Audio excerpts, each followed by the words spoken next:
Stand Up. Hello and welcome to the Tuesday episode of Stand Up. Thank you very much for pressing play, for your support. If you've got a paid subscription, especially if you don't, patreon.com/Pete Dominic right now. I've got a great conversation with our friend Bill Boyle, Bill B in DC. We cover Iran, Ukraine, Epstein files, the tariffs, and so much more. I don't know how he does it.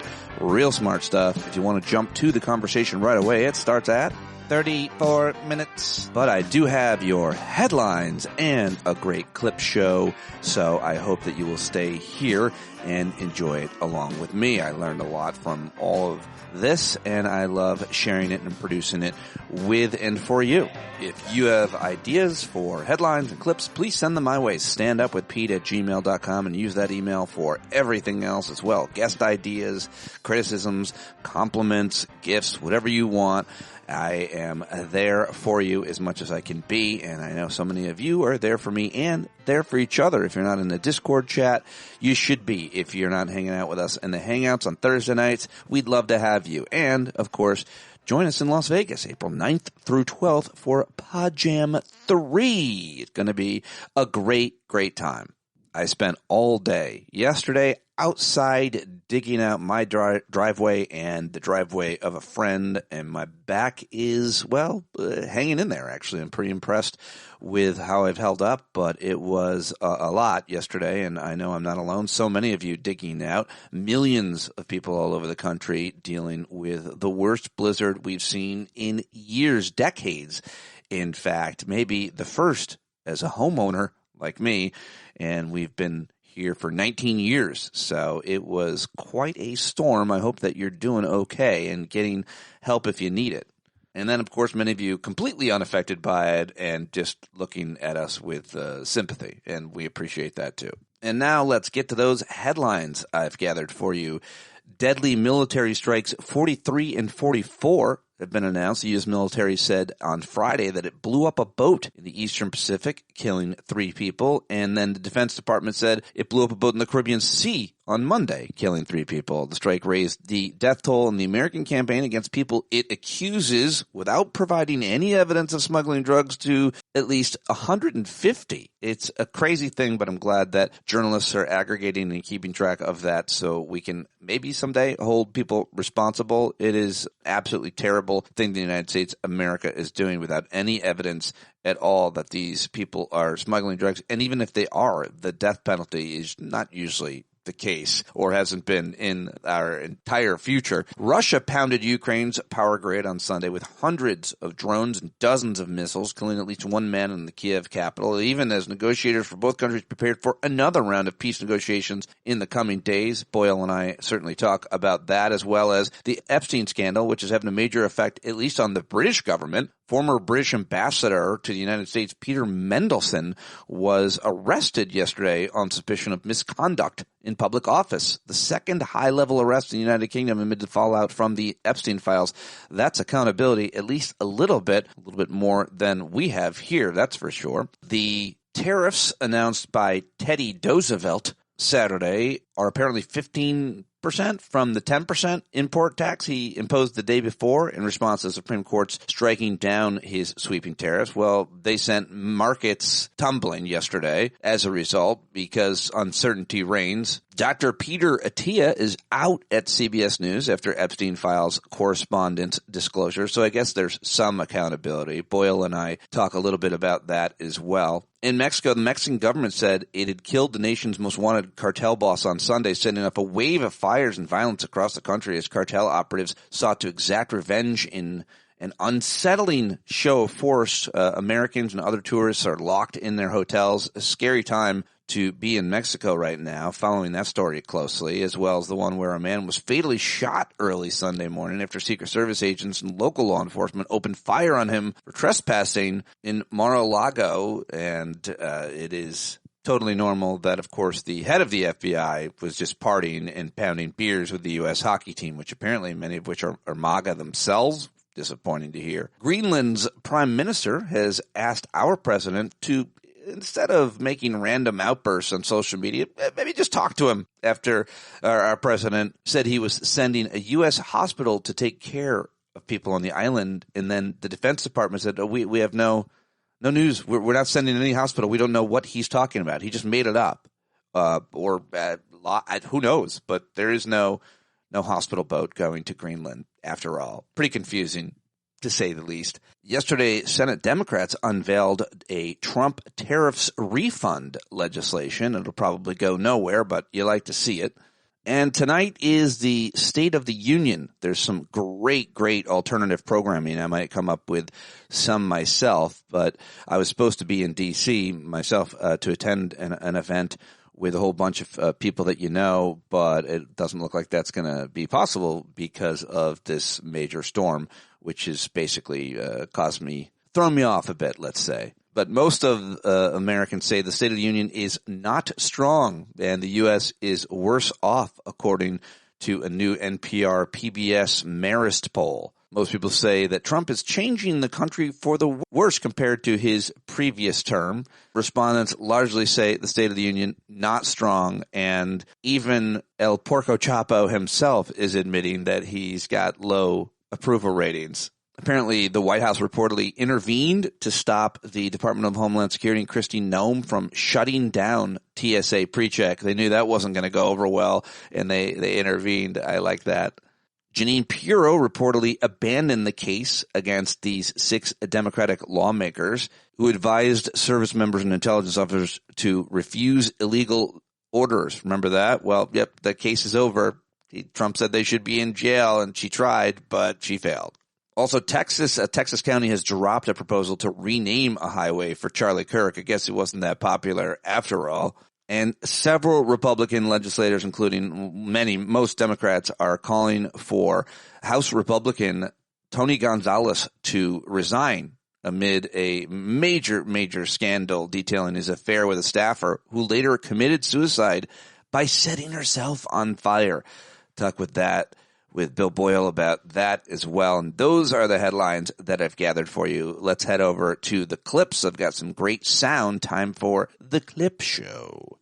I guess I didn't include it in the headlines. It probably should be. One of the top stories, though, yesterday, a former U.S. Immigration and Customs Enforcement lawyer, a guy who was a lawyer for ICE for years, was responsible for training new deportation officers. Yesterday, he went on a forum held by congressional Democrats, and he said that the agency's training program for new recruits is deficient, defective, and broken. His name is Ryan Schwank. His comments came at a time of intense scrutiny of the officers tasked with carrying out the mass deportation agenda by our awful leaders. Critics, including rights groups and Democratic politicians, have accused deportation officers of using excessive force when arresting immigrants, attacking bystanders, and anybody who is recording what they are doing. Schwank testified during a hearing held by Democratic Senator Richard Blumenthal of Connecticut and Robert Garcia of California. Congressman Garcia, he resigned from ICE on February 13th, and here is his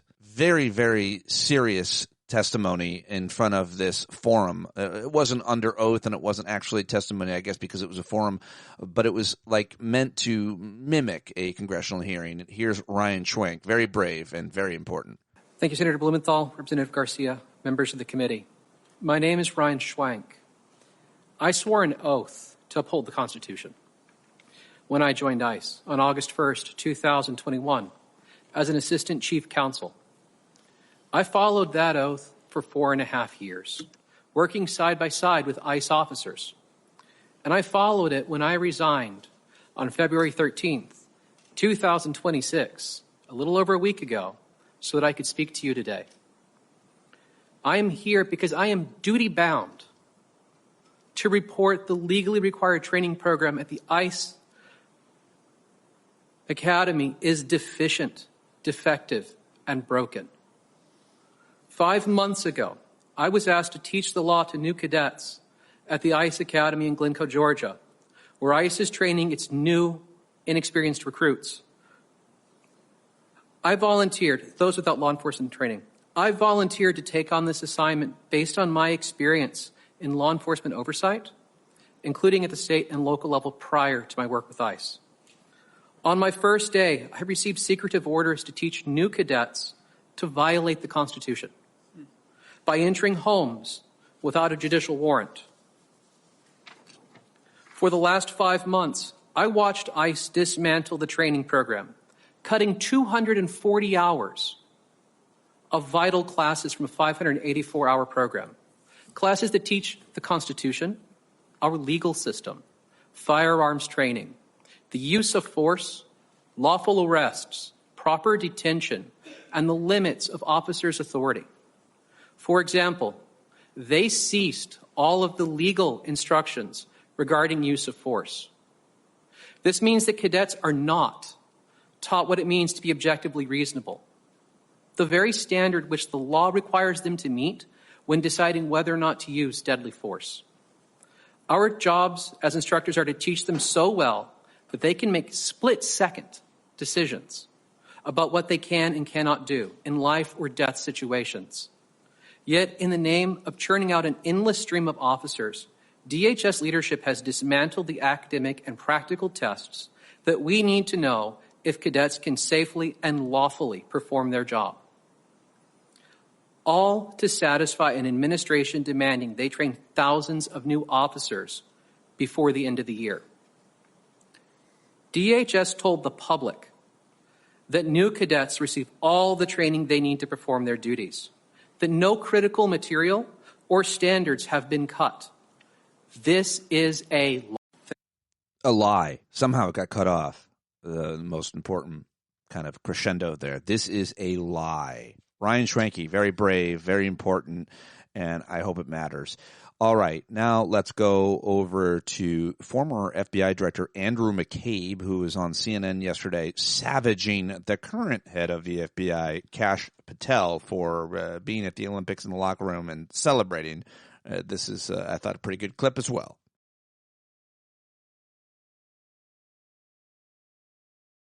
Now to discuss is the former FBI Deputy Director, Andrew McCabe. I know that Republicans on Capitol Hill are embarrassed about this, not just Democrats. Do you think Director Patel partying with Team USA in Italy was appropriate? And what do you make of the FBI's explanation for why he was in Italy? You've certainly taken meetings around the world. Yeah, I mean, the video is ridiculous and it was completely inappropriate for him to be engaging, to go at all. Let's be honest. The excuse that he had to go for security meetings the day before the games are over is patently ridiculous. Director Mueller once traveled to Greece to consult with partners on the security arrangements for the Greek Olympics 8 months before the games began. That's when the sort of details and arrangements are made that an FBI director needs to weigh in on to make sure that others understand the role of the Bureau and those sorts of things. It's not the day of the final hockey game. And, of course, now we know exactly what he was doing there. Horrible, horrible message to the FBI rank and file. It's absolutely, I'm sure that this video is coursing through that population today. And a horrible message to the country when the FBI is in the middle of such incredibly important investigations, everything from the notorious kidnapping, now on its 4th week, of Nancy Guthrie, all the way to we may be on the brink of war with Iran. Now, I can tell you from having been in that position before, when you are on the brink of hostilities with a country that is a sponsor of terrorism, the FBI is right now using a microscope, or they should be, to go through all of their records to find Iranian sleeper agents in the United States. Just some of what Kash Patel should be doing instead of pounding beers with hockey players. And here now is Ken Delanian of MS Now, who has a little bit more insight and proof that the government was lying to him and others when they said that Kash Patel wasn't going to the hockey game. Yeah, good morning, Anna. And that comment by Ben Williamson is exactly what's sparking so much controversy, because when Carol Leonnig and I reported a few days ago that Patel had taken the FBI jet to Milan, Ben Williamson pushed back strongly and said, this is an official visit. We have a lot of important meetings set up. He's not going to watch the Olympic hockey game, even though he tweeted in July that he planned to watch the U.S. men's Olympic hockey team play in Milan. So he sort of set this all up. But he said he had official meetings, and he did have official meetings. But when those videos began to emerge last night, showing him celebrating in the locker room, that really underscored that whatever else he was doing, he definitely went there to watch the U.S.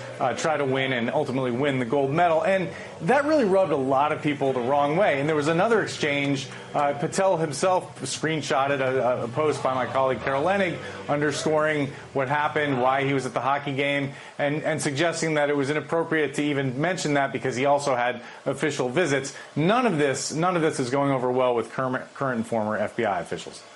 Tell us more about that. What are they saying? How are they viewing this? And how much did the American taxpayer end up paying for all of this? Well, so it's probably $100,000 just for the flight alone. But when you consider the hotel rooms, the costs of the security detail, it could be in the millions, we are being told, for this trip. And look, Kash Patel is a controversial figure. A lot of people don't like him anyway. I have never seen the kind of disgust from current and former FBI officials as we are hearing about and seeing in response to his, what they're calling his antics in the locker room. And this is from people who normally support Patel and Donald Trump. MAGA former FBI agents I'm hearing from today saying it's just not how an FBI director should act, especially when you're going over there paid for by the taxpayers on what are supposedly official visits. There's nothing he did that was inappropriate. People chug beer and celebrate all the time after championship wins, but not the FBI director. That's just not how any previous FBI director has ever behaved. Some are even pointing out that technically FBI agents are not supposed to drink alcohol while on duty. So did he violate some kind of code there? Patel, of course, is defending his conduct, as is a spokesman, and saying he was proud to be there. He was invited in by his who he called his friends. These are NHL players playing for the U.S. men's Olympic team. And Patel is an avid hockey fan and an adult hockey player. But nobody believes that Kash Patel would have been in that locker room had Donald Trump not made him the FBI director. It's not like Kash Patel is famous on his own. So he clearly used his office to get this access, and the taxpayers paid for the trip. Anna.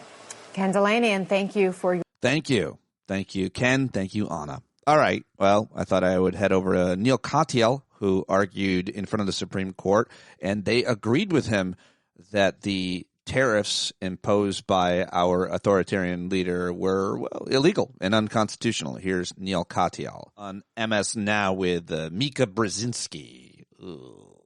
In reaction to the ruling, you have one governor demanding refunds for families across his state. Obviously, there's small businesses that were impacted here by these tariffs. Does the ruling, in the way you read it, indicate refunds? So we didn't specifically ask for refunds. That's because our legal team researched this and saw as a matter of course, if we win the case, we do think refunds will come back. And we are today launching a task force to fight for those refunds. We absolutely will fight tooth and nail for them if the federal government tries to hold that money back. They're saying already that they are going to try and keep this money from the Americans who paid for these tariffs. And we think that's unconstitutional and wrong. And there's a law passed by the Congress that allows for refunds. And we are going to go into court and get these refunds for all Americans who paid these tariffs. Yeah, probably not going to happen, but a valiant effort and worth mentioning and worth trying. All right. Now I want to play for you an interesting clip. Yesterday, they had a hearing, Democrats had a hearing on Capitol Hill titled Silencing Dissent, the First Amendment Under Attack, and a whole bunch of different experts testified, including former writer for Jimmy Kimmel, who absolutely savaged Trump's tech on late-night hosts who have, quote, displeased him during a House Judiciary Committee. During her speech, Best-Kalb admitted that for comedy writers, the 79-year-old president is our best and worst audience. Take a little bit of a listen from some of her testimony. I should tell you a little bit about one of my former jobs. When I wrote for Kimmel from 2012 through 2020, I was responsible for pitching about everyone. Democrats, Republicans, Kardashians. This was never supposed to be a job where I'd have to know anything more about the founding documents than an off-color joke about John Hancock. For late-night comedy writers, hi, Mom and Dad. For late-night comedy writers, the president is our best and worst audience. He is our best audience because, unlike most Americans, he watches late-night television. He cares about what the network men in suits say about him. He is our worst audience because his inexplicably bruised skin is very, very thin. He complained about our jokes frequently, often in real time, on his own social media site he invented so that nobody could make fun of him on it. This went far beyond social media tirades when this year, as Ranking Member Raskin mentioned, after Stephen Colbert told jokes about that $16 million settlement CBS personally paid to Trump, The Late Show with Stephen Colbert was bulldozed like it was the East Wing of the White House. Then months later, emboldened by the Colbert precedent, the administration had Jimmy Kimmel Live briefly yanked off the air when the show's monologue displeased the president. I want to be fair. The Trump administration denies responsibility for these cancellations, much as the mafia is continuously surprised that so many people end up in the East River with cement blocks on their feet. But what can we say? What we can say for sure is that this president that so prized free speech and so loathed censorship was positively giddy on Truth Social about the literal cancellation of these comedians. He was so excited, he misspelled the word canceled. The president wrote, "Great news for America. The ratings challenge Jimmy Kimmel show is canceled." Yes. There's a lot more to it as well, but I thought that was great, and I'm glad that they had that hearing yesterday. Also, I thought I would share this clip. It's a little weird, but this is Robert De Niro, sitting down with Nicole Wallace on her podcast, and it's a very human moment, but obviously Robert De Niro is a very emotional guy. Take a listen. Yeah. You're always about lifting up everybody around you, everybody. Of course. Why is that?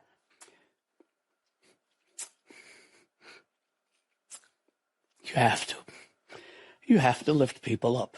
Why? You have to bring them together. Period. You can't divide people. You can't win that way.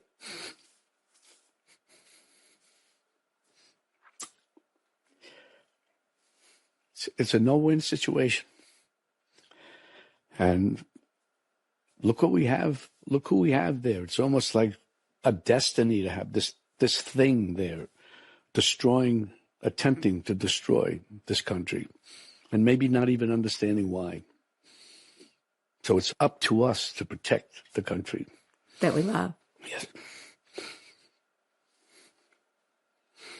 You weren't supposed to make me cry. Thank you so much. Thank you for this. We talked about how this is the moment. This is the moment that it goes one way or the other. That's right. You think it's going the other way? I don't know. All I know is people have to resist. There's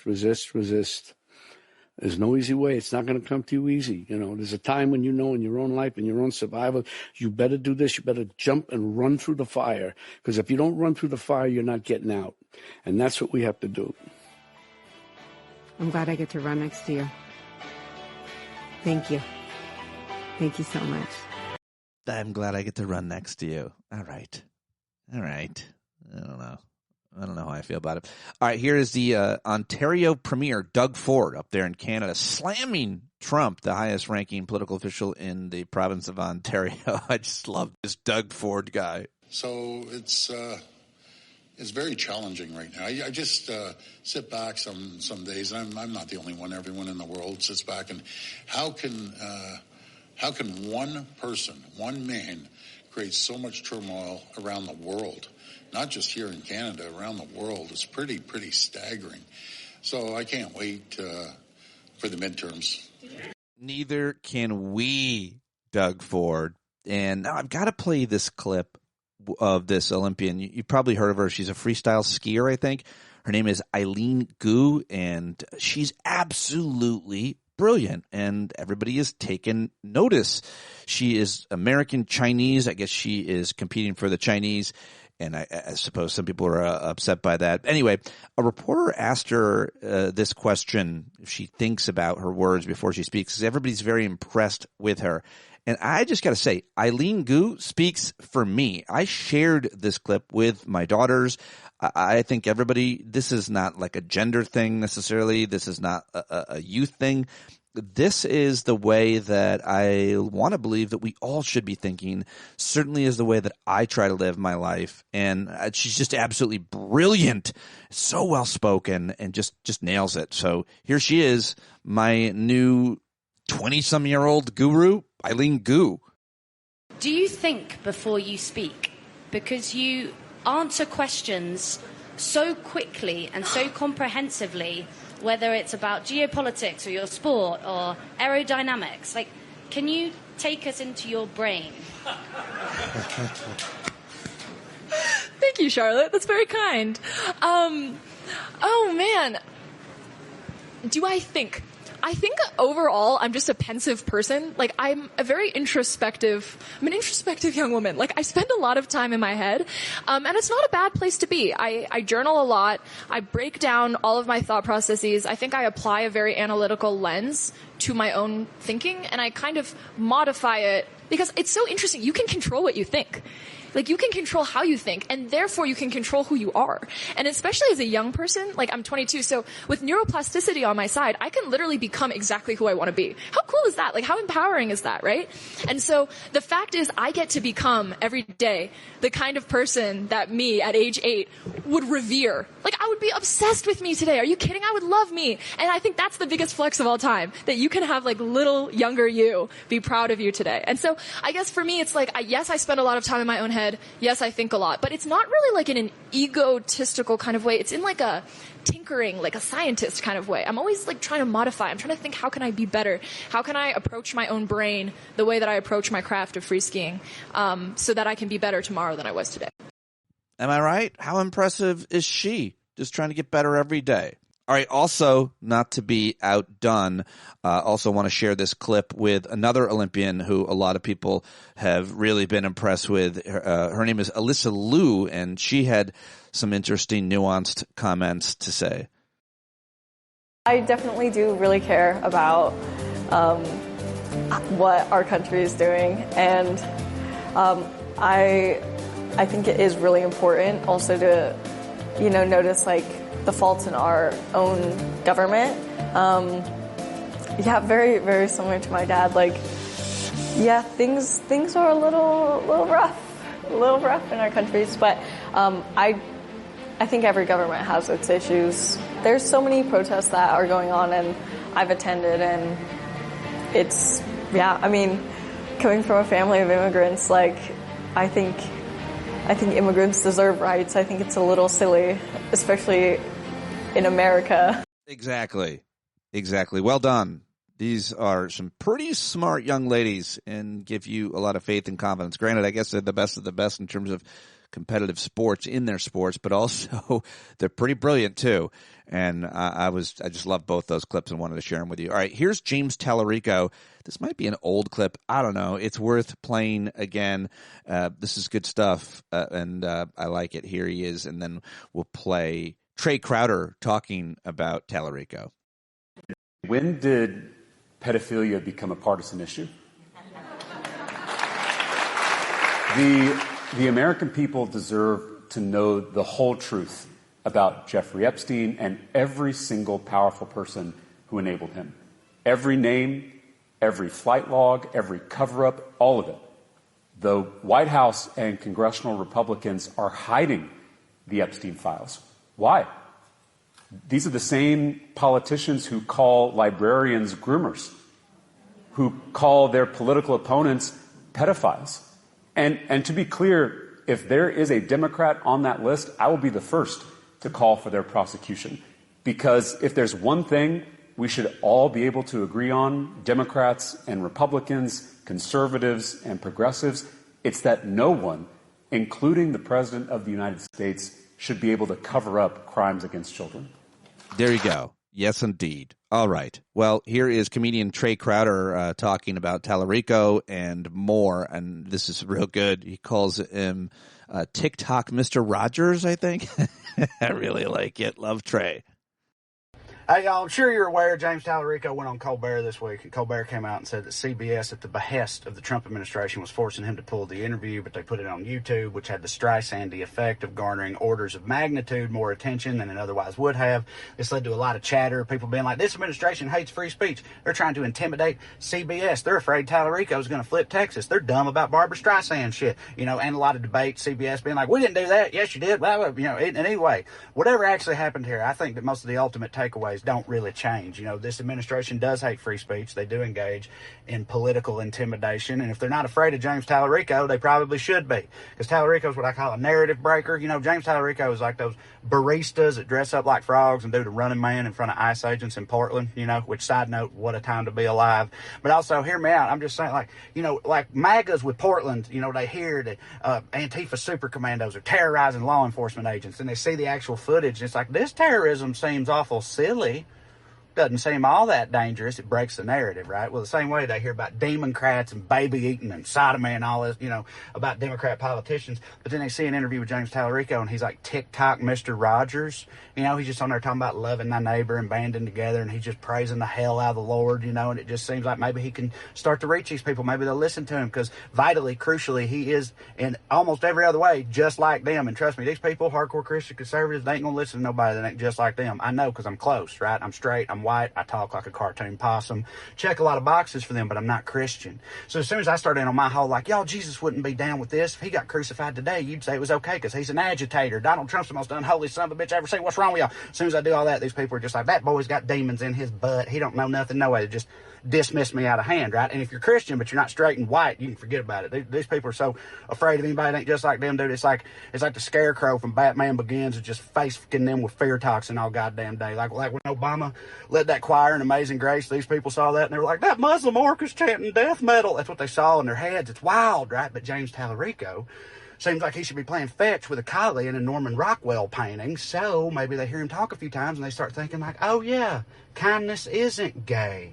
Oh, right, Jesus wasn't a capitalist rage monster, right? And he flips enough of those people to make a difference in Texas. But who knows? Maybe you don't even need those people to flip to do it, get it done in Texas. Maybe Jasmine Crockett's the choice. I don't know. I'm a fan of both of them. I don't live in Texas. But all I know is whoever it is, I'm not going to count no chickens in a Texas election, right, until the day is done. I've seen it too many times before.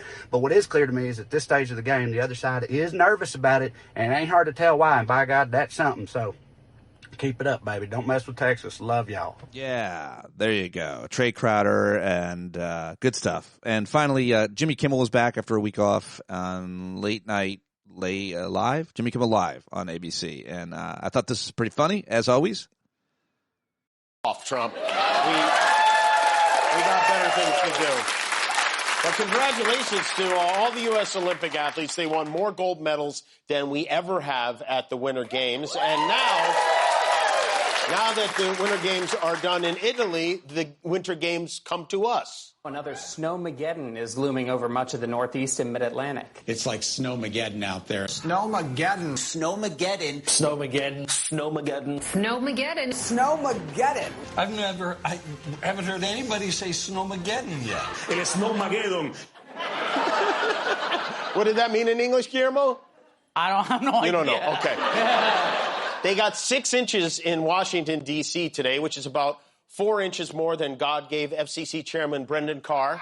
This is the weasel who is trying to keep political candidates off late-night TV talk shows, another plan that backfired spectacularly last week. Brendan Carr is working very hard to put a price on free speech. And on top of being the president's little colonel in the war on talk shows, he's now urging the networks to air what he calls patriotic, pro-America content to commemorate the 250th anniversary of the Declaration of Independence. America's turning 250 years old this year, and I guess that UFC fight on the White House lawn isn't patriotic enough. So he wants more civic-minded programming. He wrote, this type of programming is more relevant than ever as surveys show that civics education is in rapid decline. Gee, wonder why that is. Your boss hired the woman who ran Monday Night Raw to run the Department of Education. Okay? Yes, indeed. Good stuff from Kimmel, and always good to have him on live. Really, really great. I love that he's attacking Brendan Carr like that. That is how we flex our freedom of speech. Okay. Well, let's flex ours now. I mean, that was a weird segue. Sorry, I forced it in there. Bill Boyle is a great friend of mine, a great friend of the show, a former caller to the show, one of the smartest guys I know. I don't know how he knows all this shit, how he keeps it in his brain, and how he can speak to so many things. And we covered a lot in this conversation, but he does it, and a lot of listeners absolutely love it, say he's one of your favorites. Maybe it's because he's not a professional. He's not out here trying to divide people or trying to be outrageous or purposely just obviously always entertaining and all that. All the things that we all try to do when we go on each other's shows. And Bill is just a businessman, right? He lives in Washington, D.C. He owns parking garages, lives there with his wife and his son. And many of us have gotten to know Bill well. He hangs out with us often at our hangouts, and we just love talking to him. So here is my latest conversation with the great Bill B. in D.C., who you can follow on Blue Sky. He's very proficient and prolific there. I think that's what I meant to say. Let's do it right now with Bill Boyle. All right, we are live with Bill Boyle. Bill B. in D.C., one of our favorite people to talk to. I try to talk to him pretty regularly off the air, and of course, I bring him on like every week or so. Lots to talk about. I love getting his analysis, his opinion, his thoughts on all of the things that are happening in the world and politics and beyond. Thank you very much for joining me. Did you get clobbered in Washington, D.C.? We got 2 feet. I spent the whole day plowing. You got 2 feet. You did?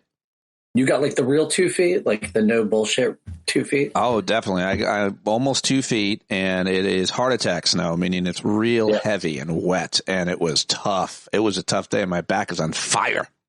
So, yeah, we got the snow crate a couple weeks ago. Right. But we only got like an inch or two tonight. But the snow crate was the craziest snow I've ever shoveled in my life. It was blocks of ice within like 3 days.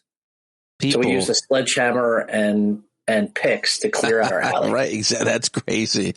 Just completely nuts. A wild winter, and lots to talk about with you tonight. First of all, do you have any thoughts about the Olympics? Did you pay much attention to the Olympics, the closing ceremonies, the politics surrounding it all? Did you see that the president called up the U.S. men's team, congratulated him while dissing the women's team? The women's team then reacted by saying, you know what, we got a scheduling issue. We're not going to make it to the White House. Thanks for the invite. Oh, and by the way, why was the FBI director there on the same day when a guy went to Mar-a-Lago and got killed because he was there with a gun and a gas can, apparently? Also, everything going on in Mexico. There's plenty of things. Some people cited even the search for Ann Guthrie, that name. But the bottom line is he's the FBI director, and he's like slamming beers in the locker room in Italy. I don't know. Any thoughts about the Olympics or that horrible scene last night? Well, first off, Trump can go fuck himself because it's always about him, and he's always just got to ride that fucking pony of being like the biggest douchebag guy you ever met in your life. And it actually affected how I watched the Olympics, which really I was turned off by it. And if I had told you 10 years, you had told me 10 years ago that I would be rooting for the Canadians in the hockey game, I would have been shocked at that because I am like an old school American patriot. I was a Cold War guy. Like I watched the Miracle on Ice, by the way. Like apparently at the time we thought it was live, but we were watching it on a couple-hour delay. Right. I can remember screaming my head off at the Miracle on Ice. Right. What changed? Well, it's just the hockey team are a bunch of MAGA douche bros, many of them, not all of them. Yep. And I feel like, you know what? I want to see America is not blood and soil for people who actually understand what America is. America is a social compact. It's a way of seeing the world. It's a commitment to democracy, and it's a commitment to the common man, and it's a commitment to, George Washington was a huge immigration promoter. That's what America is. And these guys who are just like, ooh-rah, over the flag that they typically turn black and put a blue stripe through and, have this sort of weird, gigantically throwback attitude towards it. I'm not fucking rooting for them. Fuck them. That's not what this country is. And we're not Americans because of our genes. We're Americans because we understand what it's about. Right. And what it's supposed to defend and fight for. So, I just felt I really supported certain athletes, right? My predilection, obviously, is to support the U.S., but, the kind of team that's like really geared up to be like, yeah, Mr. MAGA president. I'm sorry, fuck those guys. They are bad. They are, and I'll say it, they're bad Americans. They're bad Americans. Wow. And I would laugh my head off if one of them saw this and got mad about it. Because the only reason they get mad is because they know it's really true.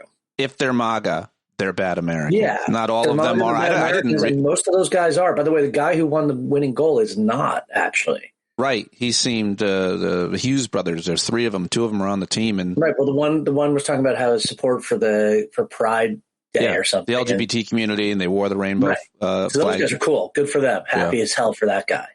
But a lot of those guys were like psyched to have Kash Patel there. If Kash Patel walks in, the FBI director walks into my fucking locker room when I just won a gold medal, I'd be like, hey, dude, I'm here because I did my job. Right. Why aren't you doing your fucking job? His job is not to be there. His job is not to be a fucking influencer and get on, And by the way, when a reporter found out about it, they went to the FBI spokesperson and said, what do you think? What's going on with Kash Patel being there? And the FBI spokesperson, who's a Trump appointee, said that you are a complete liar. And went off about accused the reporter of lying, saying Kash Patel was in Italy or was going to the game. Accused the reporter of lying, and then like 2 hours later, the video comes out, and that post just fucking disappears. Right? Like these are just shit people running a shit government. But I mean, just what is it? Just so embarrassing. It was so embarrassing. Like I would have. How come nobody on that team was like, "What are you doing here? Get out of here! You don't. You're the head of the FBI. It makes zero sense." For the head of the FBI to be in that room, to be even at the games, I can make an argument. He should be here in the domestic homeland where he is supposed to be working and protecting, especially on a day, any day in America with a threat matrix, but that day. And what the fuck was that guy doing in the locker room? And so many people are just aghast by it. It's so embarrassing. He's such a douchebag. It's embarrassing to you because you have a sense of shame. But someone like Kash Patel has no sense of shame. This is not, to him, there's no such thing as bad publicity. And he's in this thing he's doing this job and he's tied to Trump because Trump gets him in that room. Gross. Right. And makes him money and ultimately, he has, this is opportunist 101, right?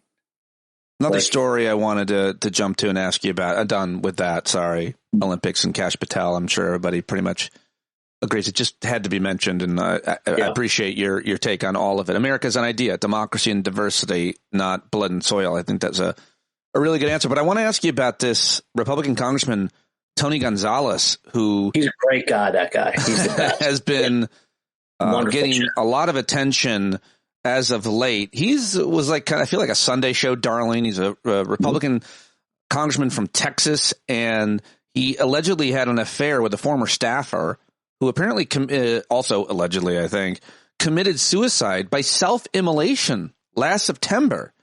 And now we have found a news outlet named 24-Site News has gotten their hands on text messages, and they're really bad. And it was Tony Gonzalez denied. It's no longer alleged. It's no longer alleged at all. Those texts prove it beyond a shadow of a doubt. He denied having an affair.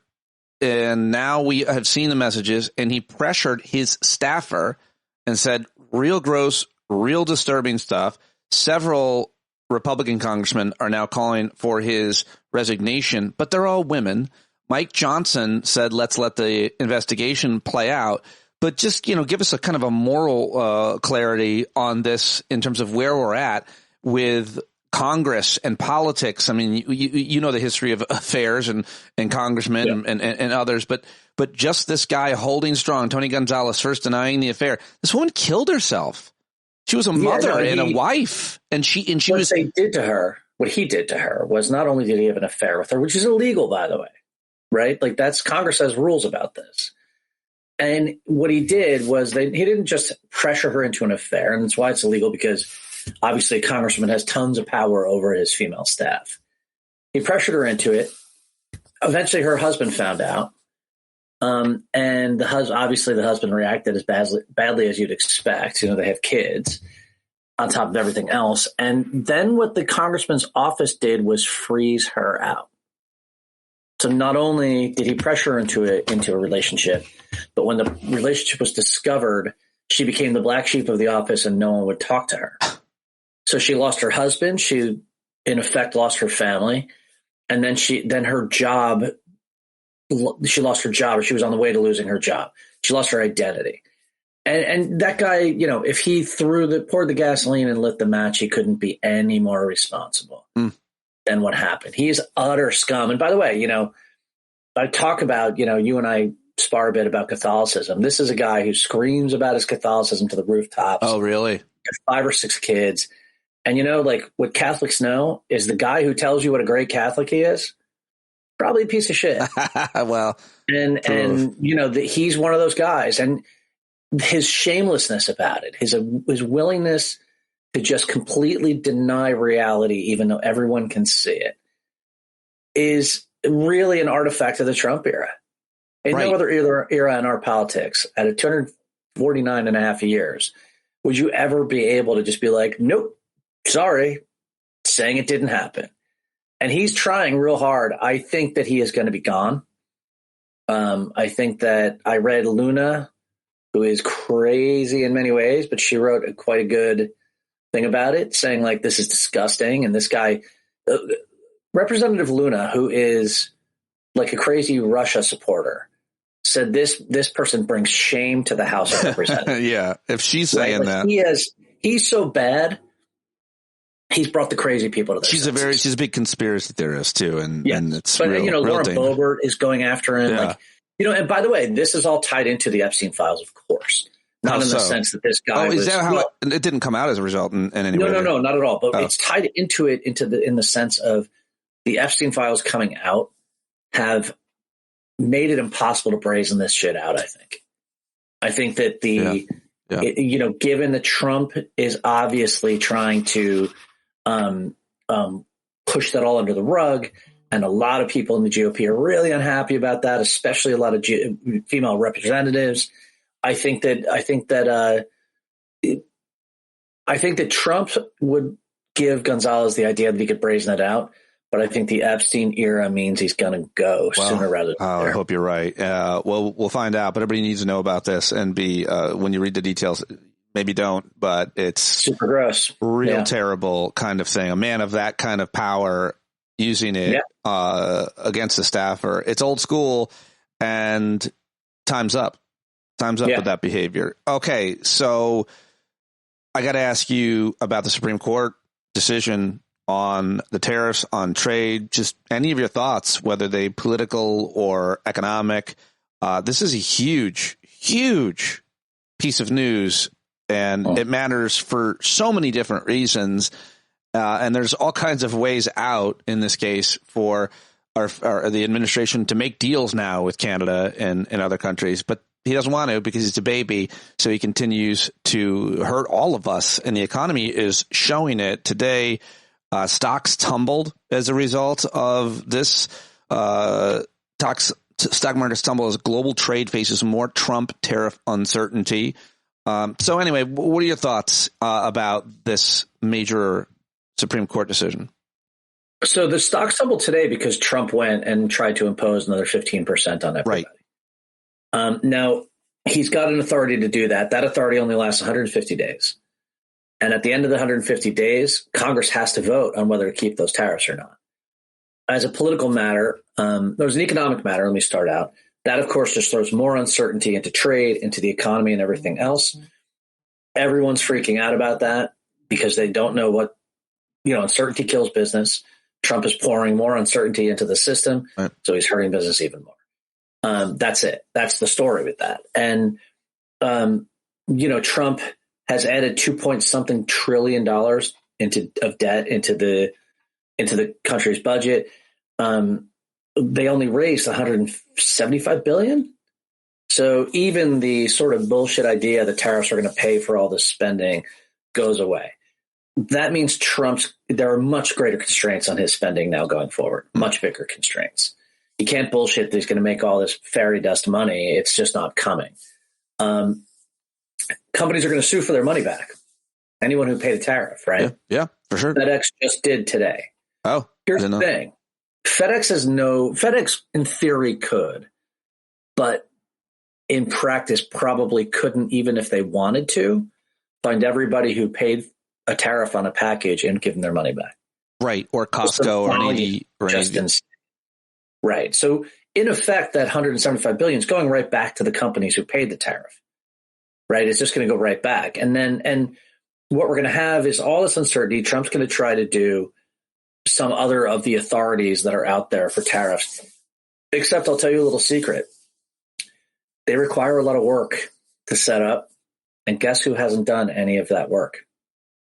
The Trump administration. Right. So the other authorities they have are harder to use, and they haven't done the legwork to use them. So I think that, and it's important politically because 150 days from now is what? Late August? That is when people are really starting to pay attention to the midterms. Right. So That's a really interesting point. Whether to blow off Trump's tariffs or accept them. And either vote is bad for them. They piss off MAGA and Trump, or they piss off the rest of America. The rest of America right now is like 60 some odd percent of the population. So politically, it's bad for them just in the tactical sense. In the strategic sense, Trump's authoritarianism is not getting much traction legally or militarily, or, we don't have the Wehrmacht and the German judiciary pretty much totally behind the Nazis. We have a Pentagon that is very big, very structurally resistant without being openly resistant in a big way. And our judiciary, 95% of our judiciary is telling him to go fuck himself on everything and every day. And that makes us different, completely different than 1933 Germany, which I think is a thing that people really need to understand. Yeah, well, that's a really important historical point that most people probably don't know. I didn't know that. But I think I told you before, the Nazis, when they came in, they only had to purge about 5 or 6% of the German judiciary. Right. Right. You did tell me that. Yeah, I do remember that. And so in the U.S., it's the other way around. 95% is like, fuck you. So we have a political culture based upon the independent man who reflexively resists central government. Yes.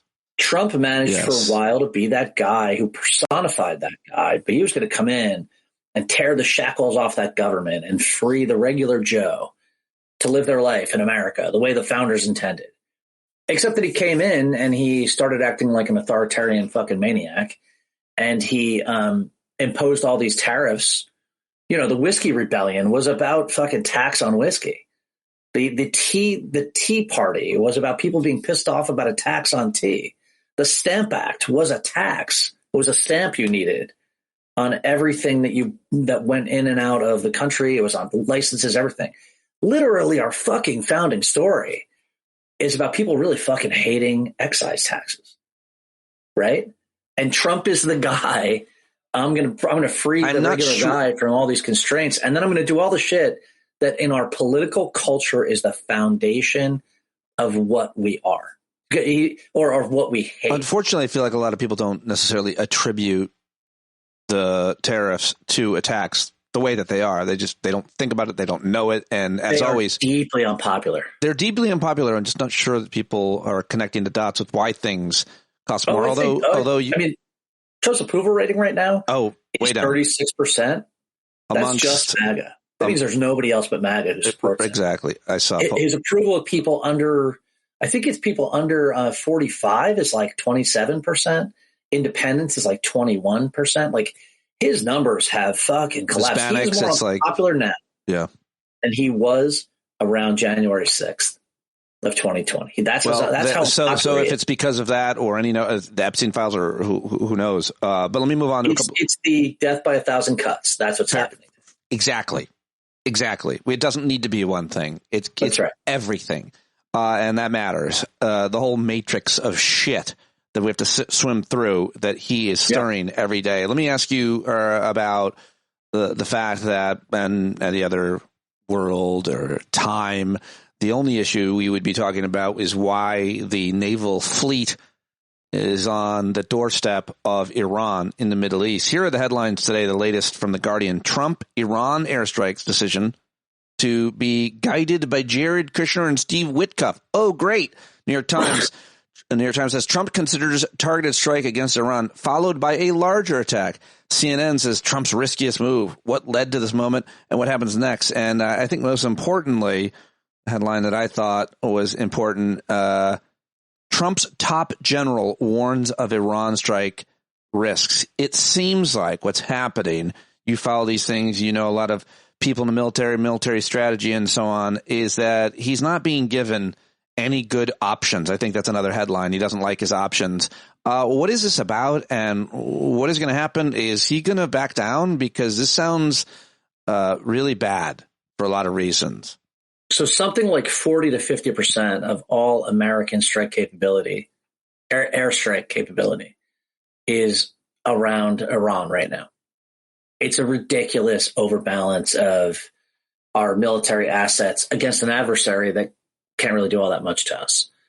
I think the idea Trump has is sort of this like jejune, like, I can flex. I'm America. We have all this power. We should just use it. And we took over Venezuela when really all we did was we removed the uncooperative Chavista and put in the cooperative Chavista and power in Venezuela, right? But to Trump, it's like this 9-year-old boy's attitude towards the world. And so they're his person. And by the way, they give him money. Awesome. He looks at Iran the same way. I think he thinks we can knock out the leadership. We can get SOCOM in there to kill all the mullahs, and then Iran's oil will be ours. I mean, it's literally that level of strategy. I mean, there's no, well, I shouldn't call it strategy. It's not even strategy. It's win, right? It's insane that our national foreign policy of the greatest superpower in history is being pushed by this whimsical clown. But that's what it is. There's no, you know me, I like to wax rhapsodic about what the subtleties of a strategy are. But the other side of this is Iran just had a gigantic rebellion that it put down with ease after a week, right? Iran, to win, merely just needs to say no. They can accept the punishment. We're not sending in ground troops. We're not going to like send in the First Marines and go to Tehran and take the government over. So we're going to pound the shit out of them with our Air Force. By the way, whatever of their nuclear program still exists, which is, I think, a fair amount of it, has certainly been hardened, moved around, hidden. So all we're doing is marking time with bombs until we compel the Iranians to have a nuclear weapon. Whether they have one or not. Witkoff, by the way, the other day said that Iran's 1 day away from a nuclear weapon, or 1 week away, or something crazy like that. Well, the same people were saying when we last bombed Iran that they had utterly destroyed Iran's nuclear capacity. So there's no logic. They're going to say whatever they want to say to do whatever whimsical thing they want to do. And in the end, all Iran has to do is endure. Things are bad in Iran already. They seemingly have the power to violently control their population. And so if I were them, I'd probably say, let the bombs fall, because this is going to keep happening. America's proven it to the world that this is going to keep happening until we have nukes. And that's it. So Jared Kushner's on the case, so he's going to have the final word. I will tell you something. People say that Kushner is actually not that bad. That he rationally can understand what other people's interests are. That he can rationally say, not that bad as a negotiator. I mean, he's a corrupt, soulless demon seed. He's not a fucking moron, right? Which is basically, in this administration, makes him Henry fucking Kissinger, Metternich, right. And Talleyrand all mixed together, right? Where Witkoff is just an absolute fucking. Witkoff today was like, I just really don't understand why the Iranians aren't giving in already. This is a guy who's like, Vladimir Putin is just such a forthright individual. I mean, Witkoff is dumber than a box of fucking rocks and actively hurts American foreign interests everywhere he goes. I weirdly, given how fucked up the world is, am a little bit relieved to see Kushner there. Because at least he'll recognize that, okay, we're being given a concession, we can do something with it. Witkoff is saying the Iranians it'd be easy for them. They just need to completely knuckle under, and then everything's great. To which Iran, by the way, responded, we're Iranian. We don't knuckle under. Let me ask you about another country that doesn't knuckle under very easily, Ukraine. What is the latest? What is happening? It seems most of us don't pay close attention to the war. Obviously, I know you pay pretty close attention. But there was some recent trilateral negotiations between Russia, Ukraine, and the U.S. Apparently, it always seems like Russia's just dragging it out and appeasing, telling the Americans what they want to hear, and then going back to bombing civilian areas. But I read something about it seems like EU support for Ukraine stumbles as Hungary looks to delay aid. That's a headline from the New York Times. What is the status of the conflict and the support that Ukraine so desperately has used and needed throughout? So what's happened right now is that Russia is hitting things like today they were hitting not just power centers, but trying to hit hospitals and transportation nodes and everything else. Russia's having a gigantically difficult time keeping up with their casualties. So Russia right now is actually looking at doing some mobilization. And in Russia, we should be clear with people, mobilization is different than recruiting. Russia has been able to voluntarily recruit people to fight in Ukraine, except their losses are now well over 1 million men.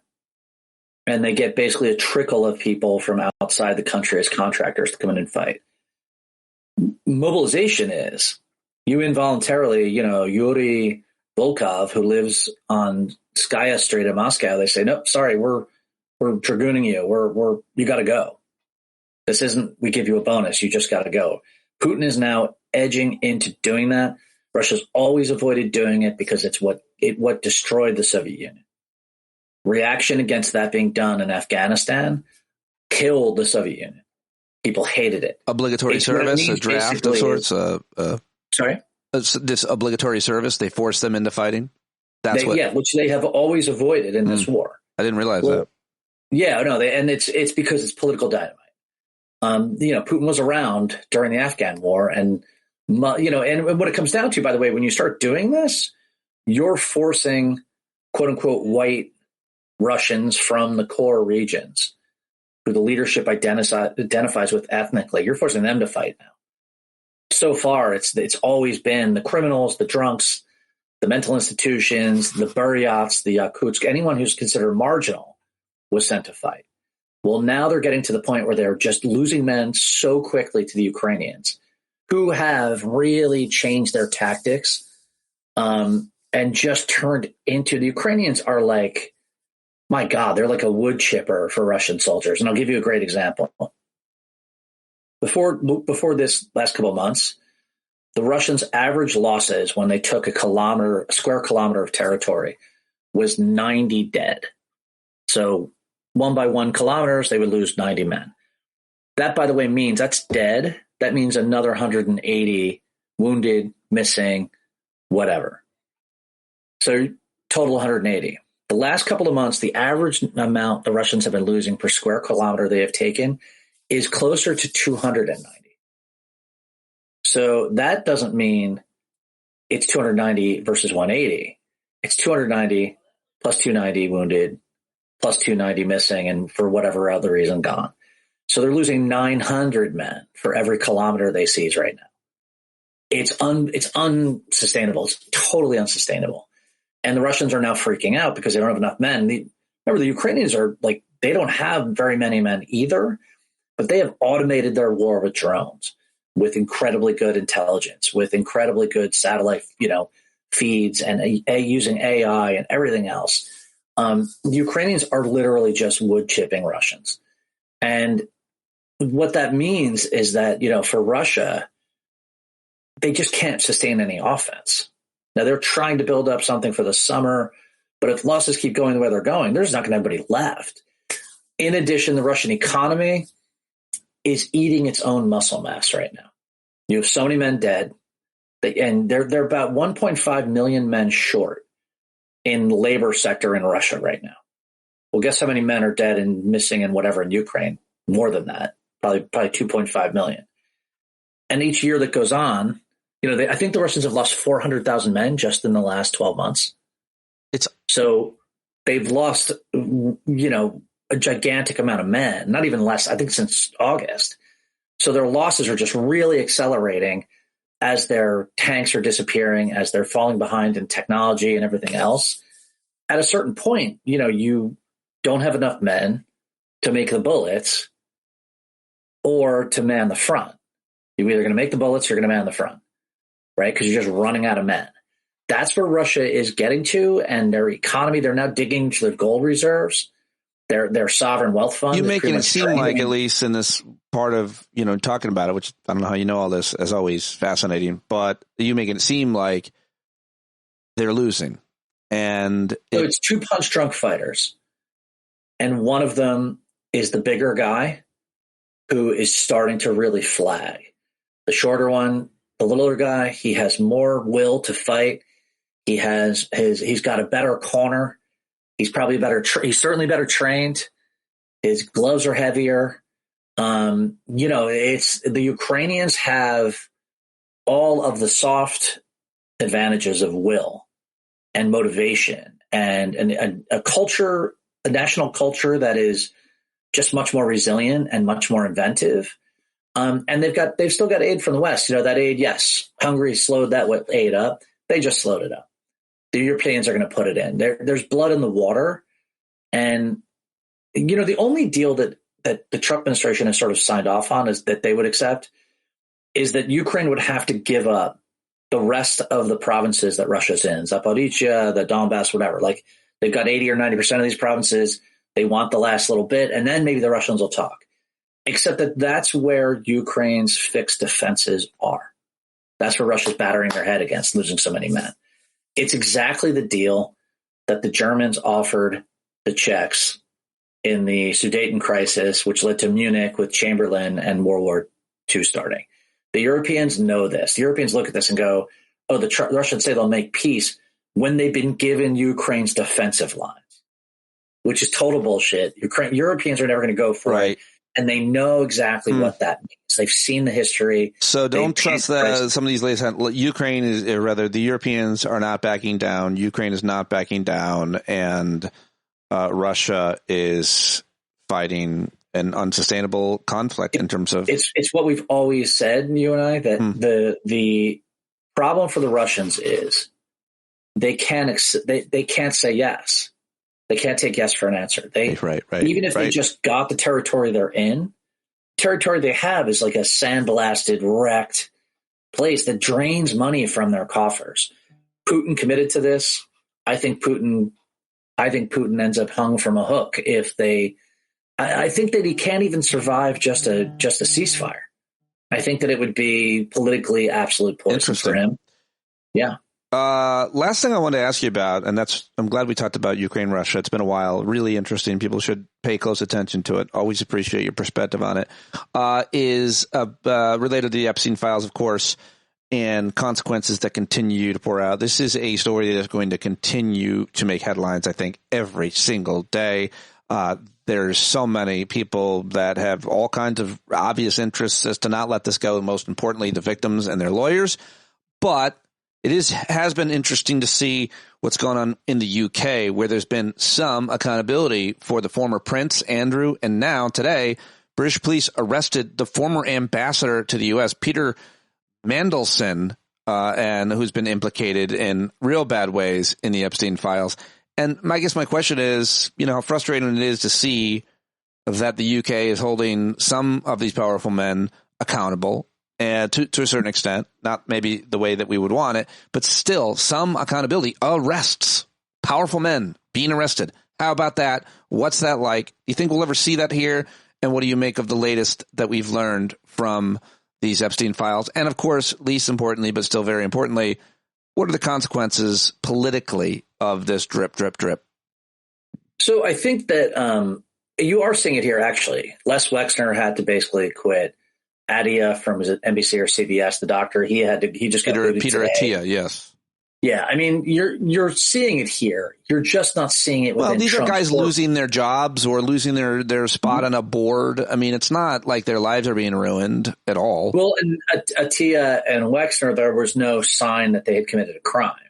It was just that they were fucking scumbags, right? Like, so they were pushed out of public life, pushed out of their jobs. I mean, it sounds like Attia partied with Epstein. Yeah, no, I mean, it's not. Yeah, great, I don't know about either of that. I can't keep track of all of them. I think and by the way, guys like Noam Chomsky, look not good, terrible, not good. Noam. I feel like the last 10 years has just everybody I have in an unpopular way hated Yeah, Elon Musk. I hated Chomsky. Elon Musk when he was popular. I hated Greenwald already. Right. I've just loathed Chomsky forever. What do you think of? What's that? What do you think of that guy? Everybody loves now to hate Galloway. He was Scott Galloway. Scott Galloway. What do you like him? I don't like him, okay. but I dislike him in a different way. Okay, well, anyway, all these we got to have a whole show about him. Sure, you've got a great. Galloway has some. He's a really mixed figure. We should do like half an hour on him because let's do a show a little bit. I think he's fascinating about the zeitgeist. But to go back to the Epstein files, I started to say this before. I think it's an underlying sea change happening. I do. In the moment where everyone is like the Trump people are talking about trad wives and there's all this idea that like the 1950s family unit's going to come back and the right is obsessed with this golden era that never existed of subservient wives and powerful men. Underlying all of their bullshit up here in the culture right down here, America is going, the rich are full of hypocritic assholes who do terrible things to people. And I think it's going to tie into an eat the rich narrative as much as sort of like where feminism just becomes internalized. Maybe not the feminism that we expected, right? But no one's going to be mad at you for holding a door open or buying lunch or dinner. But the sort of idea that like you can't fucking do this shit to women. You cannot do this shit to women if you want to stay in public life. I think ironically that's likely to be, look at what we're talking about Gonzalez earlier. All these insane MAGA people are saying, get this fucking guy out of government. Yeah. Get him out. And that I think tells you like, it's the one, by the way, I've always said the sort of obsession with the idea that the rich and powerful are having sex with our children was the core MAGA thing. That really, to me, was like the jet engine of MAGA. It fit their conspiratorial, sentiments and feelings and sense of the society. It was never wrong. a weird. Can I just say it was never a weird thing to imagine wealthy men having sex with children. That was never the weirdest thing to me. It was. But here's the thing that's interesting. What turned out was it wasn't the Democrats doing it. It wasn't the liberals. It wasn't the cosmopolitans and the shifty looking, Jewish, French, whatever. Well, I mean, it turned out to be pretty red-blooded American white dudes doing it. I mean, who tended to be Republican. I don't know if it tended to be Republican, and I don't want to give a political ideology from Noam Chomsky to Alan Dershowitz and Peter. I don't know who did what. I don't know who had sex, but I mean, Bill Gates and Bill Clinton. Who's still trying to cover it up right now? Well, that's the more important point. The more important point is the ideology. It's men. It's abusive, wealthy men. Right. I don't care if they're liberal. Only one party or is trying. Of one party, including their president, is trying to suppress. Only one party is the party of protecting pedophiles. Right. Yes, and that by the way, is going to turn out to be a big thing. Oh, bad! I think the way they handled it. By trying to say fuck off to Congress and refusing to do what the law required. Yeah. All they've done is made the drip. It's what you and I talked about before. The drip is going to go right up to fucking January of 2029. And then a Democrat's going to come in and say, release it all. And then it's going to be, I think, a fucking coup de grace. And by the way, this might happen next January when Democrats get the House. They might be able to say, you know what, likely. We've got all the files. Yeah. Fuck off, we're putting it out. Likely. Right. Right. Well, those are all the questions I had for you, most of them at least. And you've given us some great insight and a lot to think about, all important issues. That's what we talk about. And glad that you were read in on all of them. I greatly appreciate it. Always a great chat, Dr. Will Judy. Given how much you pay me, Pete, I feel like I should work for my penny. So I feel like I should at least shovel your driveway or something. Send somebody over. I actually don't own a driveway. Oh. So. What do you put your car on the street? One of those postal urban elites. Sorry? You have a car and put it on the street? I own the parking lot next to my house. As one does. Bill Boyle, everybody. Bill B in D.C. Thank you very much for watching live, and always appreciate you, buddy. Thank you very much. Thank you. All right, there you go, Bill B. Bill Boyle. And if you're in D.C., look him up. Buy him a beer. Thank him for joining us. Hang out with us on Thursday nights. He's often there, and we always love to fire questions at him and get his take on things there because he's such a smart cat. All right, that's all I've got for you today, but look for some surprises throughout the day. Maybe, if I can get it done, and hopefully a potential distraction from the State of the Union tonight, which nobody's going to watch anyway. A lot of great programming that folks are doing around that, and that's it. Be the change you want to see in the world, and have a great day, and find your peace and your joy.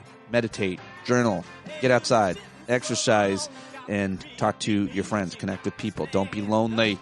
And, I mean, it's okay to be lonely. It's all right. I'm often lonely. I'm often alone. But make sure you connect with people whenever you can, especially if you need to in our Discord platform anytime. And hopefully, I know a lot of people have made friends through this community, so maybe you're talking to them as well, right? You bumblebees here at the end. Love you guys. All right. That's it. That's all. I'll talk to you tomorrow. John Carroll taking us out, as he always does. Rise up, you got to stand up, you got to stare the devil straight in the eye. We got to let him know it's his turn to go. See it clear when all you hear is a lie. So get up off of your butt, get down off of your fence, and even if it ain't a very friendly audience, well, they'll begin to listen when you start making sense, and you stand up, stand up. No need to point your rifle to defend your town. Just stand up, stand up. You know they can't deny you what you're laying down. Boy, you better stand up, stand up.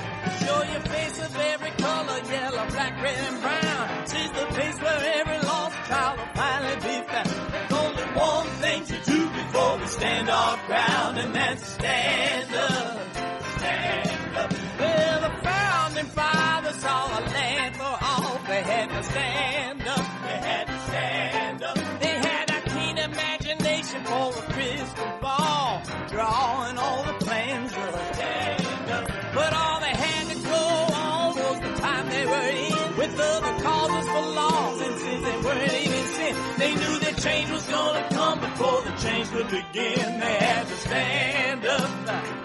All right, they had to stand up. We got to stand up. We got to look the devil square in the eye. We got to let him know it's his time to go, and make it clear when all we hear is a lie. Why you lying awake wondering where the money all went? It'll be the cost of freedom that'll go unspent. You can see him flee the scene of that experiment if you stand up. All right. We got to speak up, we got to reach up, and raise your voice in every way you know how. Don't be toes up, you got to show up. Ain't no better time to do it but now. No need to pledge allegiance to no wanton tribe. Rise up, show obedience to the voice inside, and listen well and it'll tell you not to run and